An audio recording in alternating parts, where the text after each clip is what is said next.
దేవుని యొక్క వాక్యం తెలియపరచబడతా ఉంది. అక్కడ కీర్తనాకారుడు అంతా ఉన్నాడు. ఎవరికి చలికాడయ్యా అంటే ఆయన మాట్లాడుతున్నటువంటి మాట ఏంటంటే, I am a companion of all who fear you and of those who keep your precepts. నీ యొక్క ఆజ్ఞలకి, నీ మాటలకి ఎవరైతే లోపడతారో, ఎవరైతే భయపడతారో, ఎవరైతే లోపడతారో వారికి నేను అనబడేటువంటి పదం ఎక్కడ ఉందంటే అదే 3:14 అక్కడ నిర్గమకాండములో ఆయన ఏమంటున్నాడు? అయామ్,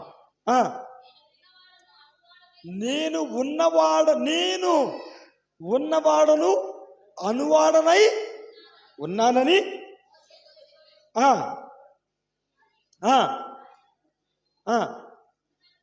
నేను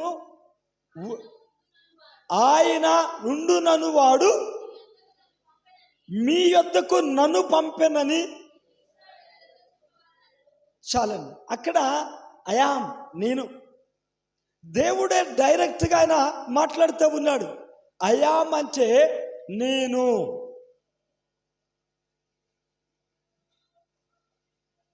అయాం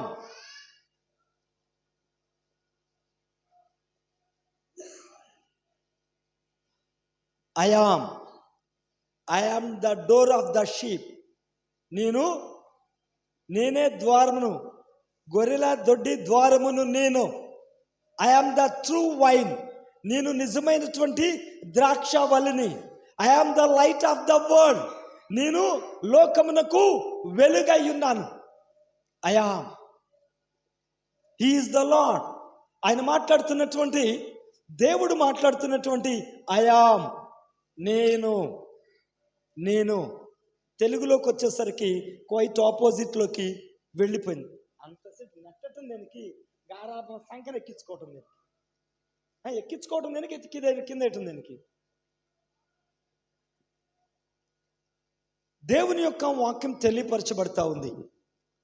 ఎవరైతే నా ఆజ్ఞకి లోపడతారో, నా మాట వినటానికి ఇష్టపడతారో, నాకు లోపడేటువంటి స్వభావం ఎవరికైతే ఉందో వారికి నేను చెలికాడను, అంటే దగ్గర స్నేహితుడిని.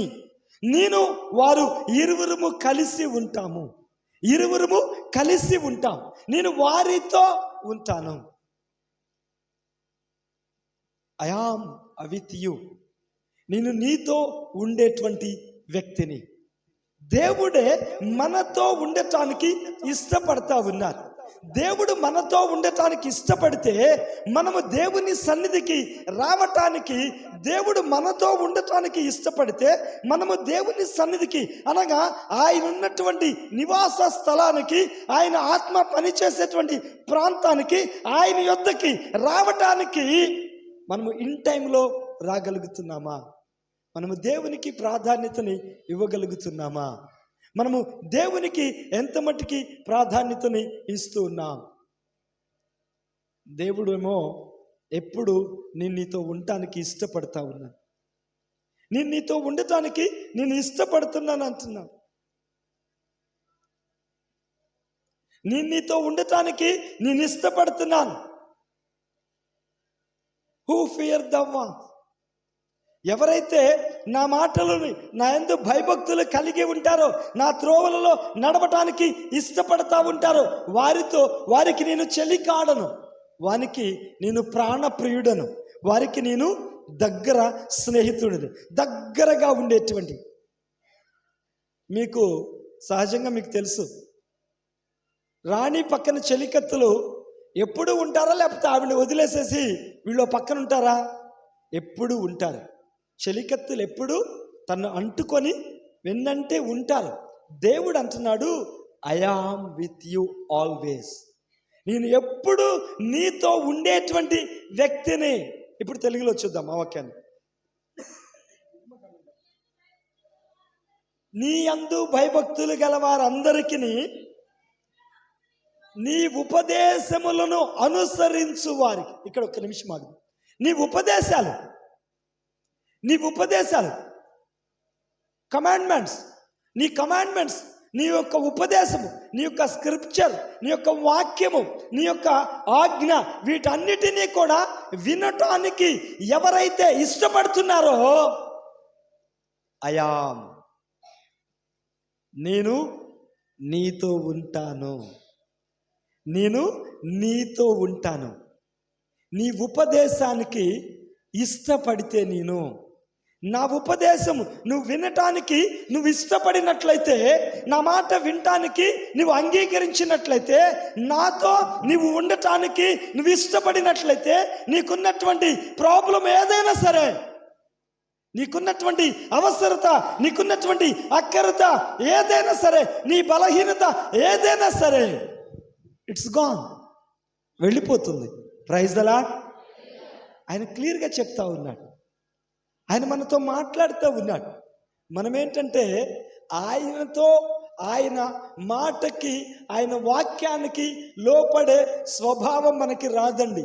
మనం ఎవరికి లోపడతామంటే మనుషులకి లోపడతాం, మనుషులకి లోపడతాం, కానీ దేవునికి లోపడలేం. దేవుని యొక్క వాక్యానికి విధేయత చూపలేం, దేవునికి ప్రాధాన్యతని ఇవ్వలేం. మనం ఎంతకాడికి కూడా మనుషులకి ప్రాధాన్యతనిస్తాం, మనుషుల యొక్క ఆలోచనల ప్రకారం నడవటానికి ప్రయత్నం చేస్తూ ఉంటాం. ఆయన అంత చక్కగా చెప్తుంటే, అయా, అసలు ఎంత చక్కగా ఆయన మనతో మాట్లాడుతూ ఉన్నా అంటే, కీర్తనల గ్రంథం 119:63లో, I am a companion of all who fear you and of those who keep your precepts. నీ ఉపదేశాలని వినటానికి ఎవరైతే ఇష్టపడతా ఉంటారో వారితో నేను ఉండటానికి నేను ఇష్టపడుతున్నాను. నా మాటలు ఎవరు, ఎంతమంది హృదయాలలో భద్రపరుచుకుంటున్నారు? వింటున్నాం, విన్నాం, వెళ్ళాం, కూర్చున్నాం, చూసాం, అయిపోయింది, ఇక పదండి అంటే కాదండి. అయా, నేను ఉన్నవాడను, అనువాడను, నేను మాట్లాడేటువంటి వ్యక్తిని, నేను చేసేటువంటి వ్యక్తిని, నేను చూసేటువంటి వ్యక్తిని, నీ ప్రతి అవసరత తీర్చగలిగినటువంటి సామర్థ్యము ఉన్నటువంటి వ్యక్తిని నేను నీతో ఉంటాను.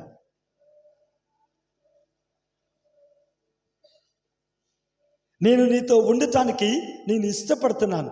నువ్వు నాతో ఉండటానికి ఇష్టపడతావా? నేను నీతో ఉండటానికి ఇష్టపడుతున్నాను, నీవు నాతో ఉండటానికి నువ్వు ఇష్టంగా నీవు ఉన్నావా? దేవునితో ఉండటానికి ఎంతమంది ఇష్టపడతారు? దేవునితో ఉండటానికి ఇష్టపడేటువంటి వారు అందరూ కూడా, ఎందరైతే ఉంటారో వారు దేవునికి సన్నిధిలో, అనగా నిత్యము ఆయనతో ఉండగలిగేటువంటి వ్యక్తులుగా ఉండాలి. ఇక్కడ వరకు ఉంటే చాలదండి, ఇక్కడ కాదు నువ్వు ఉండాల్సింది. ఇక్కడ నుంచి ఇంటికి వెళ్ళినా కూడా నీవు ఆయన సన్నిధిలో కూర్చొని, ఆయన ఎదుట కూర్చొని, ఆయనతో మాట్లాడుకుంటూ, ఆయన చెప్పినటువంటి ప్రతి పని కూడా నువ్వు చేయగలిగి ఉండాలి. ఆయన నీతో ఉంటాడు,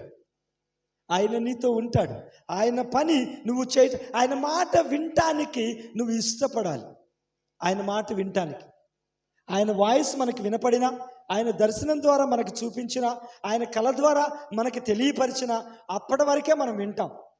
ఆ తర్వాత మనం పొరపాటును కూడా వినం.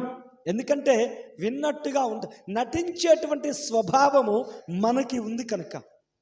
మనం ఏంటంటే మనుషుల మెప్పు కోరుకొని, మనుషుల పొగడ్తలు కోరుకొని, మనుషుల ముందు గొప్పగా అనిపించుకోవటానికి ప్రయత్నం చేస్తామే కానీ, ఇది దేవుని సన్నిధిలో నాకు ఇచ్చినటువంటి ధన్యత. నేను జాగ్రత్తగా దేవుని సన్నిధిలో దేవునికి నేను వాడబడాలి, దేవుని సన్నిధిలో నా యొక్క స్వరాన్ని విప్పి ఆయనని మహిమపరచాలి. దేవుడు నాకు ఇచ్చినటువంటి ధన్యత, ఇటు ధన్యత ఆయన మందిరాన్ని తుడవటానికి, ఊడవటానికి నాకు ఇచ్చినటువంటి ధన్యత. కాబట్టి నేను దాన్ని ఖచ్చితంగా చేయాలి, నెరవేర్చాలి. ఆయన పని అని చేసేది ఎంతమంది ఉన్నారు? ఆయన పని, ఆయన మాట, ఆయన విషయం, ఇది ఆయన క్రియ, ఇది దేవునికి సంబంధించింది అని చేసేటువంటి వారము ఎంతమంది ఉన్నాం మనం దేవుని సన్నిధిలో? ఎంతమంది మనం దేవుని సన్నిధిలో ఉండగలుగుతున్నాం? ఎంతమంది చేస్తున్నాం? మనకి మనుషుల మెప్పు కోరుకుంటూ ఉంటాం, మనుషుల ఘనత కోరుకుంటూ ఉంటాం, మనుషుల కోసము చేయటానికి, మనుషుల గొప్ప కోసం చేయటం కొరకు మనము తాపత్రయపడతామే. కానీ ఇది దేవుడు నాకు ఇచ్చినటువంటి ధన్యత. ఇది దేవుని సన్నిధిలో, ఆయన సముఖములో, ఆయన ఎదుట నేను భయభక్తులు కలిగి విధేయతతో నేను చెయ్యాలి. దేవుని యందు ఆయన నన్ను చూస్తున్నాడు, ఆయన నా మాట వింటూ ఉన్నాడు, ఆయనకి నేను లోపడాలి అనబడేటువంటి లోపడేటువంటి స్వభావము ఎంతమంది కలిగి ఉన్నారు? ఆయన మనతో మాట్లాడుతూ ఉన్నాడు. నేను వాక్యం చెప్పలేనయ్యా, వాయిస్ రావట్లేదు, కీర్తనలు వాళ్ళ చేత వివరించి మెయిన్ మెసేజ్ చెప్దాం అనుకన్నా. అమ్మాయి తెలుగు మీడియం కదా, అవి వెళ్ళిపోయింది. తెలుగులోకి చెప్పటం చేతగల అయామంటే కీర్తనకారుడును, ఎవరికి? సౌలు కొడుకు పేరు పేరు యోనాతాను. దావీదుకి యోనాతానికి చెప్తాను, వాక్యం రాంగ్ ట్రాక్లోకి వెళ్తుంది, కూర్చోమ్మా. అక్కడ ఆయనకి భయపడేటువంటి వారితో I am a companion of who fears you. నేను వారితో ఉండేటువంటి వ్యక్తిని, నేను చెలికానని. తెలుగు పదములో చెలికాను. నేను నీ మాట వినేటువంటి వారికి నేను చెలికాను అయి ఉంటాను. నేను అనబడేటువంటి పదము బైబిల్లో ఎక్కడ చూసినా ఆయనే. ద హోస్ట్ ఆఫ్ లార్డ్, సైన్యములకు అధిపతి యెహోవా ద లార్డ్. ఆయన మనతో మాట్లాడుతున్నటువంటి మాట ఏంటంటే, ఎవరైతే నా వాక్యోపదేశాన్ని అంగీకరిస్తారో వారితో నేను ఉంటాను. Praise the lord. అందరం కలిసి ఒకరు చెప్తాం, ఇక్కడ ఎవ్వరు చెప్పట్లా. Praise the lord. అందరూ కలిసి స్తుతిస్తే ఇలా ఉంటుంది. దేవునిని స్తుతించటానికి కూడా మీకు నామోషితనం, మీకు మొహమాటం, మీకు బిడియం, ఏదో కష్టం, హల్లెలూయా హల్లెలూయా అని నైస్గా అంటారే, కానీ హృదయపూర్వకముగా హల్లెలూయా అని చెప్పలేరు. తెలుసా? చెప్పలేరు. మీకేంటంటే ప్రతిదీ ఫీలింగ్, యుగో. హల్లెలూయా అంటే ఏంటో తెలుసా? దేవునిని స్తుతించుడి అని. దేవునిని స్తుతించటం. దేవునిని స్తుతించటం అంటే, మన ముందుకు జరిగి కూర్చో. ఈ అమ్మాయి జరగలేదు కానీ నువ్వు ముందుకురా. మరి మన ముందుకురా. అమ్మాయి రాలేదులే, నువ్వు ముందుకురా. నువ్వు కూడా ముందుకురా. మీరు ముందుకు రండి. ఆ అమ్మాయి అక్కడే కూర్చోండి. అమ్మాయి జరగలేదు. కారణం ఏంటంటే హల్లెలూయా అంటే దేవునిని స్తుతించుట. ఈ హల్లెలూయా అనబడేటువంటి పదములో ఉన్నటువంటి మర్మం ఏంటంటే, ఆయన స్తుతుల పైన సింహాసనాసీనుడు. ఆయన నీ స్తుతి కోరికంటున్నాడు. ఇప్పుడు హల్లెలూయా హల్లెలూయా హల్లెలూయా అనబడేటువంటి పదము నువ్వు ఎప్పుడు ఆయనని స్తుతిస్తూ ఉన్నావనుకో, ఆ స్తుతుల పైన సింహాసనాసీనుడైనటువంటి వ్యక్తి నీతో ఉంటాడు. Praise the lord. అటువంటిది విలువ కలిగినటువంటిది హల్లెలూయా అనబడేటువంటి పదం. ఆ పదము మనకి తెలీదు, దాని వాల్యూ మనకి తెలియదు. ఆయనను స్తుతించడం మనకి రాదు, ఆయన ఘనపరచడం మనకి రాదు. మనకి తెలిసింది ఏంటంటే, మనకంతా ఒక యుగో ఫీలింగ్, ఒక విధమైనటువంటి ఫీలింగ్. మరి అది ఎలా ఉంటుందో నాకు అర్థం కాదు, కానీ వాళ్ళకి ఆ ప్రతి ఒక్కరికి కూడా ఇగో ప్రతి ఒక్కరి చుట్టూతా అలా అలుముకుంటూ దేవునిలో నిన్ను ఘనపరచబడనివ్వకుండగా, దేవునిని ఘనపరచడానికి కూడా ఘనపరచబడలేకపోతూ ఉన్నారు. మీరు దీవించబడలేకపోవటానికి కారణాలు అవే. మీరు ఘనపరచబడలేకపోతా ఉన్నారు, దేవునిని స్తుతించలేకపోతా ఉన్నారు, దేవుని సన్నిధిలో కూర్చోలేకపోతా ఉన్నారు, ఆయన వాక్యాన్ని వినలేకపోతా ఉన్నారు. ఆయన వాక్యాన్ని వినలేకపోతా ఉన్నారు. ఆ వాక్యాన్ని తీసుకొని ఆ వాక్య ప్రకారముగా మనము నడవలేకపోతా ఉన్నాం. ఎందుకో తెలుసా? మనమంతా దేవునికి వ్యతిరేకముగా ఉన్నటువంటి వ్యక్తులు. దేవునికి వ్యతిరేకంగా యుగో ఫీలింగ్స్, అపవాది, జీవపు డంబము, లోకపు డంబములో ఉన్నటువంటి వారు దేవుని స్తుతించలేరు, దేవుని గణపరచలేరు. దేవుని సన్నిధికి భయం ఉండదు. దేవుని సన్నిధికి ఎందుకు మనము దేవుని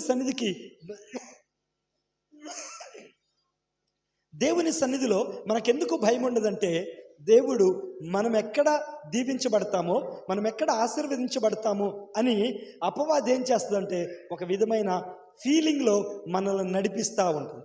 ఒక విధమైనటువంటి ఫీలింగ్స్లో మనల్ని మోషే ఈ పక్కన ఆయన ముందుకు రమ్మను, నువ్వు ముందుకు జరిగినాను, నువ్వు ముందుకు జరిగి ఇంకా ముందుకు జరిగి అక్కడ కూర్చో,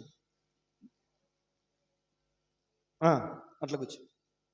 కారణం ఏంటంటే నువ్వు దేవుని సన్నిధిలో నువ్వు స్తుతించిన, దేవుని సన్నిధికి ఇంటానికి వెళ్ళినా, దేవుని యందు భయభక్తులు నువ్వు కలిగి ఉన్నా నువ్వు దీవించబడతావు. నువ్వు దీవించబడటం ఎవరికి ఇష్టం లేదు? అపవాదికి ఇష్టం లేదు. అపవాది ఏం చేస్తుంది?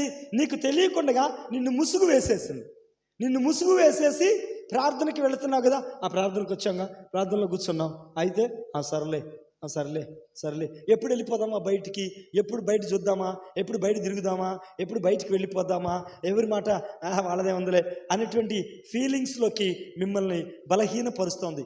ఒక విశ్వాసి దేవుని సన్నిధిలో ఎందుకు బ్లెస్ చేయబడలేకపోతుంటే వారికి ఉన్నటువంటి యుగో ఫీలింగ్. అది ఎవరికి సంబంధించిందంటే అపవాదికి సంబంధించిందని. అది దేవునికి సంబంధించింది కాదు. దేవుని దగ్గర ఎలా ఉంటామంటే, అయ్యా నాకేం తెలియదయ్యా, నాకు నేర్పించు, నాకేం రాదయ్యా, నాకు నేర్పించు, నువ్వు నాతో ఉండయ్యా, నాకు తెలీదు, నేను అక్కడికి వెళ్తున్నా, నాకేం తెలీదు, నువ్వు నా తోడు ఉండు. ఆయనని బెగ్ చేసేటువంటి విధానం, ఆయనని అడుక్కుంటూ ప్రతి విషయాన్ని కూడా ఆయనతో నీవు ఉండాలి, నీవు లేకపోతే కష్టం, నీవు చెప్పాలి, నీవు నాతో రావాలి, ప్రతి విషయంలో కూడా అలా. ఎవరు అడుగుతారండి? ఎవరు అడుగుతారు అలాగా? నాకు తెలీదా ఏంది, నాకు తెలియదు ఆ వాక్యం, నాకు బైబిల్ మొత్తం తెలుసు, బైబిల్ మొత్తం చదివేశా, నాకు మొత్తం తెలుసు, నాకు తెలియదే ఉంది, నాకు మీరేం చెప్పక్కర్లా, వాక్యం నాకు బాగా, నేను ప్రార్థన కూడా చేసుకుంటా, నా ప్రార్థన కూడా దేవుడు ఆలకిస్తాడు. నేను నేను నేను నేను నేను నేను నేను ఈ అహంలో ఉన్నామని, ఈ అహంలో ఉన్నా అంతా నాకు తెలుసు నాకు తెలుసు నాకు తెలుసు నాకు అన్నీ నీకు తెలిస్తే ఇంకా ఆయన దేనికి? అందుకనే ఆయన మనకు దూరంగా ఉన్నాడు. ఆయన ఎందుకు మనకు దూరంగా ఉంటాడంటే అన్నీ నాకు తెలుసు నాకు తెలుసు నాకు తెలుసు. ఈ యుగో ఫీలింగ్లో నువ్వు దేవుని సన్నిధికి వచ్చిన, దేవుని సన్నిధి వాక్యం నీ హృదయంలో ఎక్కకపోవటానికి కారణం ఏంటో తెలుసా? నేను అనే అహం ఉందే, ఆ అహం అనబడేటువంటి యుగోలోకి వెళ్ళిపోయి నువ్వు కింద పడిపోతావు. Praise the lord. కానీ యేసయ్య అంటున్నాడు,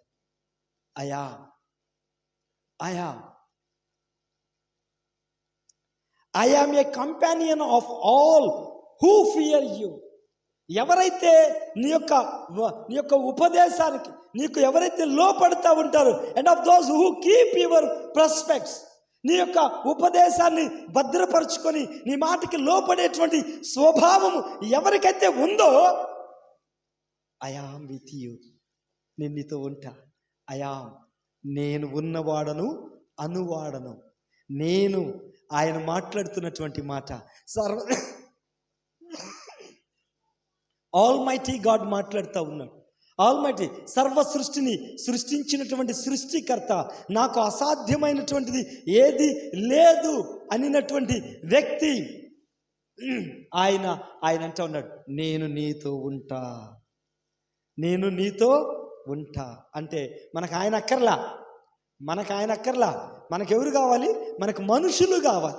మనుషుల ఆలోచన, మనుషుల తలంపులు, మనుషుల ప్రకారం నడుచుకోవటానికి మనం ఇష్టపడతా ఉన్నాం. ఆయన అంటా ఉన్నాడు, ఆయన ఎవరైతే నా ఉపదేశాన్ని అంగీకరిస్తారో, నా వాక్యాన్ని ఎవరైతే వినటానికి ఇష్టపడతారో వారితో నేను ఉండేటువంటి వ్యక్తిని. నేను ఉన్నవాడను అనువాడను. అనబడేటువంటి పదానికి మాట్లాడేటువంటి వ్యక్తి. ఉన్నవాడు మాట్లాడేటువంటి వాడు, చేయగలిగినటువంటి సామర్థ్యము కలిగినటువంటి వ్యక్తి. నీతో ఉండటానికి ఆయన ఇష్టపడతానంటా ఉన్నాడు. నీతో ఉండటానికి ఆయన ఇష్టపడతానంటే నీవు ఆయన యొక్క ఉపదేశాన్ని అంగీకరించడానికి నువ్వు ఇష్టపడుతున్నావా? మీకు ఆల్రెడీ లాస్ట్ టైం చెప్పాను, ఆల్ నైట్ ప్రేయర్లో ఎవరైతే ఉంటారో వారి పేర్లు వ్రాయబడతాయి. నెల రోజుల పాటు ఎవరైతే ఆల్ నైట్ ప్రేయర్లో ఉన్నాయో పేర్లు, వాళ్ళ పేర్లు మాత్రమే